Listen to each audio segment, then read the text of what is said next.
me, baby, what are you afraid of? Is it everything unknown? Is it what you're made of?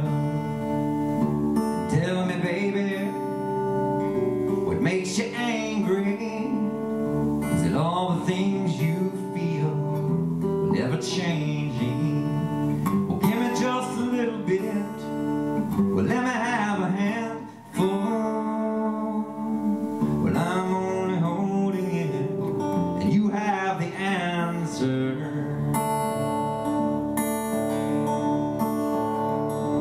Tell me, baby, what's your desire? Do you feel it from within? Does it burn like fire? And tell me, baby, well, are you my rider? Spirit strapped to beasts of unknown sire. Well, give me just a little bit. Well, let me have a handful. Well, I'm only holding it, and you have the answer.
Hi, welcome to Born in Americana, and our very first guest. This is Hans Chu. Hello everyone. Hans, welcome. Would you like to say a few words as our very first guest in Born in Americana at Cafe Nisa in Swansea? Very happy to be here in Swansea. I love Wales. Looking forward to a great performance tonight. Thanks so much to Born in Americana for having me. I'm happy to be their first performer. I'm going to give it 110%. It's not enough. and we'll see what it's like to be born in Americana. Hans, could you tell the people who are tuning into this podcast a bit about yourself, please, and a bit about your background, where you're from, and how you got into music and how you arrived here in Swansea? Yeah, my name's Hans Chu. I was born in Chattanooga, Tennessee, which is the home of the great blues shouter Bessie Smith, who made a lot of great sides, I think, for Columbia Records in the 20s, late 20s, early 30s. But there's a big legacy of blues in Chattanooga, which I felt strongly growing up. And my mother's people, my grandparents, my maternal grandparents, lived just north of Nashville, Tennessee, near the Kentucky border, and they were bluegrass musicians. So I also felt very informed by bluegrass music, and going and visiting my grandparents when I was a child, sitting around the porch, and those guys picking guitars, playing the upright bass. My great-grandfather, played violin, so I didn't really appreciate it at the time, but I was certainly informed by it, and it got into my bones, I think, that high lonesome sound, and hearing those high nasal harmonies, and those guys in overalls chewing tobacco stuck in their breast pockets, spitting and singing and just making a caterwaul of a noise. It was very powerful. And I remember sitting around with my guitar and my grandfather out in the yard one day, and we were like trying to figure out how we could play together, And I remember asking him, "Do you know All Along the Watchtower by Jimi Hendrix?" And he kind of scratched the back of his neck and said, "No, do you know All Around the Water Tank by Jimmy Rogers?" And so that was kind of like, that was the disconnect there. So we never really got to connect musically, but he played steel guitar and acoustic guitar. He knew all those Don Helms, steel guitar intros to all the Hank Williams tunes. You know, so these guys came from Nashville, and so I think that got into my blood. And then, you know, I got a little bit older, and I started, you know, having an appreciation for that, and I started to yearn for that, and I started to want to be closer to family. And by that time, they were all in their 80s, and it was, you know, it was pretty much all over. And Alzheimer's kind of took my grandfather's mind, and so, you know, but music was always there. So it was a common theme in my life. And my mother forced me to take piano lessons when I was about 6 or 7 years old, at an age when I did not want to do it. And I remember kicking and screaming and crying and hated it. I hated school to begin with. I hated studying and doing homework, and it was very pedantic, you know, the piano lessons. Although when I finally came back to music at 28, I had that foundation to learn to read music. I had learned to read music, so I could teach myself to play piano at age 28 by buying sheet music for the things I wanted to learn, and taught myself to play piano. So, yeah, so a lot happened in between 8 and 28, but I eventually came to write my first record in 2000, and I started writing those songs in 2004. And I released that album in 2010. So those 6 years of me playing music culminated in Tennessee and Other Stories, my first album. And through a connection through a guitar player called Jack Rose, who was a fantastic American fingerstyle guitar player in the vein of, you know, John Fahey. Through that connection, he had a little bit of renown and had gotten some publicity for what he was doing. I was able to get my record onto the desk of John Mulvey and Alan Jones at Uncut magazine, and they were big fans of Jack, and they loved my record, and I think they, you know, it was on the top 20 albums of 2010, you know, up there with, you know, all the big stars and everything, and it was quite an experience. I was very lucky that they loved the music. And that enabled me to get a booking agent over here and come over here and start touring the UK in support of that album. And I've been trying to build on that and keep the momentum going ever since. And the UK has been very kind to me. I think there's an appreciation of roots music, blues and country, and, you know, the potpourri of things that. If that's the right word, you know, the kind of the mixture of things that make American music American, you know, jazz and blues and, you know, hillbilly music and rock and roll. There's an appreciation for that over here. I think it's a bit stronger than there is in the United States because, you know, it's like the grass is always greener kind of thing. So anyway, I've been lucky that people have seemed to like what I do over here, and that people like Born in Americana have brought me over and allowed me to do gigs like this and to play for music lovers. And it's been great. You know, it takes two. It takes an audience to appreciate the music, so that a musician can feel the energy back to continue to do it. You know, that it's not falling on deaf ears. And I think that's an important part of it. How many records have you done now? How many albums now? I've just completed my third album. It's done, completely recorded, and I'm in the process of getting it released on a label at the moment. Hopefully, it will come out hoping it will be quick enough of a process to come out this fall 2015. So this is my third album. And where will it come out? Will it come out in the UK or in the US? Hopefully both. I believe I have a label interested in the UK. I don't want to speak for them because we haven't actually talked formally about it. And I think I have someone interested in the US. So it's in the process right now of people listening to it, kind of get back to me, sort of a thing like that. But. So it's a case of constant touring to build up an audience and to try and get out there on airplay and stuff like that, yeah? Yeah, I mean, I don't think there's any, you know, of course there's probably not any one way to do anything, but from my experience and the people that I see doing it, it's continuing to release material at a steady rate, whether that be every year, every other year, something like that. Continuing to tour, continuing to get press. It's really important to stay in the press, I think, to keep that momentum going, because there's a lot of people doing a lot of similar quality stuff out there, and only a few are able to get into the press. And, you know, it's not a meritocracy, that's for sure. I think a lot of times it's who the squeakiest wheel gets the grease, as they say. So that's an important part of it too. Although I'm sure there's more than one way to do it. But do you still continue to enjoy the support of the likes of Alan Jones and Uncut? I love the support. Yeah, they. I mean, it would have been impossible, I think, for me to repeat the kind of success I had with my first record, with the second album. But yeah, they loved. I think I got 7 out of 10. To quantify the review for the second album, so that was good. And they chose a song for one of their cover mount CDs for one of their issues, and yeah, they were definitely behind it. And I very much have appreciated and enjoyed their support. I'm a reader. Actually, subsequently I've become a big fan of Uncut. I subscribe to their magazine, and I really enjoy reading it. I read it on the flight over, and so it's been, it's gone. The street has gone both ways. I like their stuff. They liked my stuff, so it's good.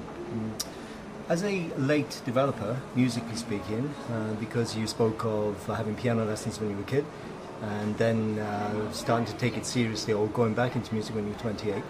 How have you found the energy to do what you do?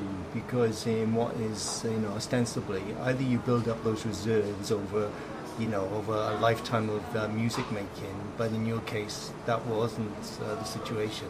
So how do you find that enthusiasm and that energy to do what you do and to constantly tour and to, in what is a very precarious kind of material existence anyway? It's a great question. I mean, on the one hand, I think an answer would be, I feel like it's innate. Like there's this burning kind of core, inside me. Like if you imagine some sort of like nuclear reactor where they're keeping this like fission thing happening. Like what do they call that when it's like a critical mass, but it like. They keep it under wraps, so it doesn't like go into a meltdown situation. But I feel like I have this core inside me that's burning, and I do run hot, like I mean literally, like I have a high metabolism, I'm high strung. So I think part of it is innate, I've never been one to sit still. I've always appreciated intense things. Like I was never one. It's just not my personality to kind of sit back, and it's cool, man. Yeah, let's just like take it easy, I have a lot of friends that are that way, and I love those types of people because it's a good balance to.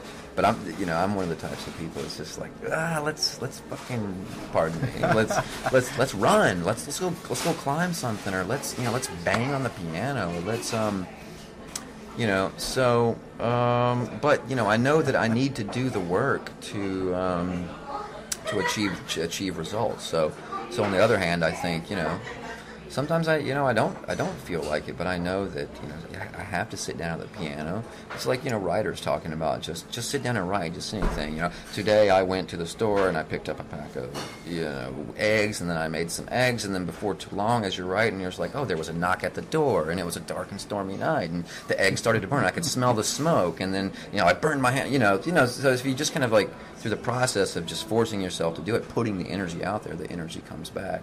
It's like the law of conservation of mass and energy. I mean, I'm not a physicist here, so might be not getting the facts right, but there's only so much matter and energy in the universe, and it's either in one state or it's the other. It's both at the same time. And so, you gotta convert that matter into energy. Are you a prolific writer? No, I would say I'm on the other end of the spectrum, where for me songs are like pulling teeth. It's been very difficult to write. Although with this third album, my goal was to see how quickly I could come up with enough songs for an album and try to just keep the quality control at a minimum. I wanted to just. So I see these people that put out 10 albums a year, record them in their bedroom or whatever, and they're like, why can't I do that? I labor over these. I try to, it's too serious about having to have these epic masterpieces. And so I wanted to just kind of do some things off the cuff. And much to my pleasant surprise, I was able to just kind of very quickly come up with, I think it's 10 songs that constitute this record. And so maybe I'm learning to write a little bit more quickly and not labor over things so much. But yeah, I would say I'm not so. I'm on the other end of, of prolificacy. I'm much more reticent, I think, than most. You come over as you're a great speaker. You're very articulate. So I'm not quite sure about your education background, but I think you said you told me earlier that you dropped out of college. What were you majoring in? Were you an English? Were you doing English? Or? Well, actually, I dropped out of, I don't know what you would call it over here, but like I dropped out of the formative school, you know, like the primary, I dropped out of high school, right, and got a general education diploma. It's like a high school equivalency test that you take. And then I messed around for a few years, and then I went back to college. I actually did get my college degree, and I got it in film and video. But my father, I kind of grew up in academia because my father was a college professor and a high school teacher, and he was a historian, and he taught at a boarding school in Chattanooga, Tennessee. It was an all-male boarding school, you know, so kind of like this, you know, kind of like you would imagine. It was a military school at one time, it was an all-boys school, and it finally went co-ed, but we actually lived and grew up on the campus there at the school, and it was very much a prep school for the kind of Ivy League kind of, you know, that kind of career path. And so I was around a lot of academia, and I remember sitting in his classrooms and hearing about, you know, Talleyrand and Metternich, and he specialized in European history and Middle Eastern history, and so I was around that kind of world, but I was never much of an intellectual so much as some others. But you know, I appreciate I appreciate a lot of history and books and learning and, you know, that sort of stuff. I mean, I think it's an important part of being well, I don't know that it's an important part of being an artist, because there's plenty of uneducated people who have made great art. But I guess for me, you know, I also appreciate some of the intellectually informed, you know, great biography songs and, you know, things like this. So I don't know if that answers your question. But. Yeah, I mean, it's impressive the way that you talk about yourself. I just asked you to say a little bit about yourself, and 20 minutes later, we're all better informed about this. But I just because Dave, our cameraman here, his arm is about to drop off, so we'll wind this up now. But one question to end this: if you weren't a musician now, if 10 years or so after you started this adventure, you gave it up, what would you do? I would like to think that I would be doing something to help other people. I hope I wouldn't be doing something that was really selfish, but maybe I would try to follow my father's footsteps and try to teach. Maybe I would work with children, or maybe teach. So I really don't know. I feel like it's a hard question to answer, because I feel like this is the only thing I know. It's the only thing I know to do. But I guess the answer is I would like to think I was doing something to help other people, whatever that may be. Hans Chu, thank you. Thanks very much. Born in Americana. Where martins fly and starlings cry, I love you, darling, why, oh why? Now I can't hear the night falling, and I can't hear the locust drum. Well, I can't bear their ebb and flowing. They seem to gnaw my bones. They gnaw my bones. Well, they split the stalk, they cut it down. He says, come on, son, let's ride to town. He had a cast iron skillet and a cuckoo clock, a wood-burning stove and a chamber pot, and his pretty bird mic up past the hat. You know there ain't no room to cuss the cat. Fire last night burned till dawn. They could hear the calf inside the barn. And now I can't hear the night falling, and I can't hear those locusts drum. I cannot bear their ebb and flowing. They seem to gnaw my bones. They gnaw my bones. Well, they found her early on a Christmas day. They said the tear was froze that way. You know the berry hides deep within the briar. It's black alongside old Mariah.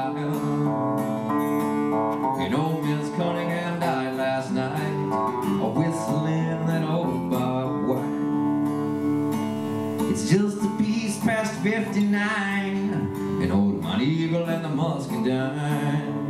And now I can hear the nightfall, and I can hear the locust drum, and I can hear with my lover calling me back home.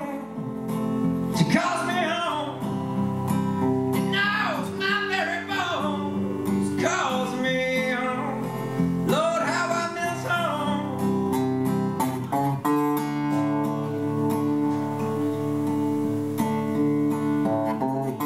Got my head upon my shoulders, got my heart between my lungs, got my soul where it's supposed to be, got my mind set on you, got a love that's not forgiving.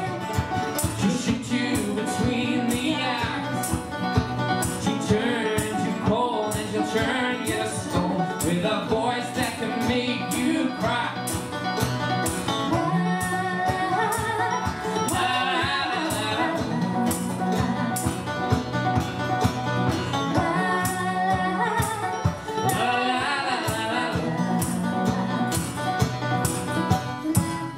Wake up on a Sunday morning with the weight of your head on my chest. I'm falling, falling, falling. Wake up on a Sunday morning and do it all again.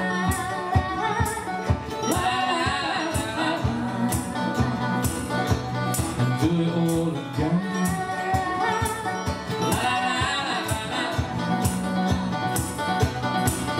Got my head upon my shoulders, got my heart between my lungs, got my soul where it's supposed to be, got my mind set on you. Hey. La la la la la la.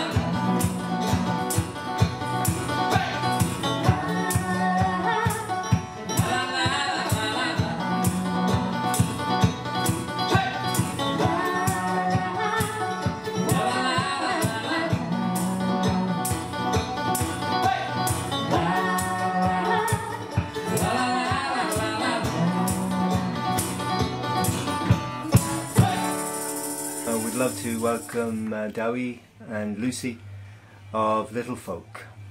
Hello. Hello.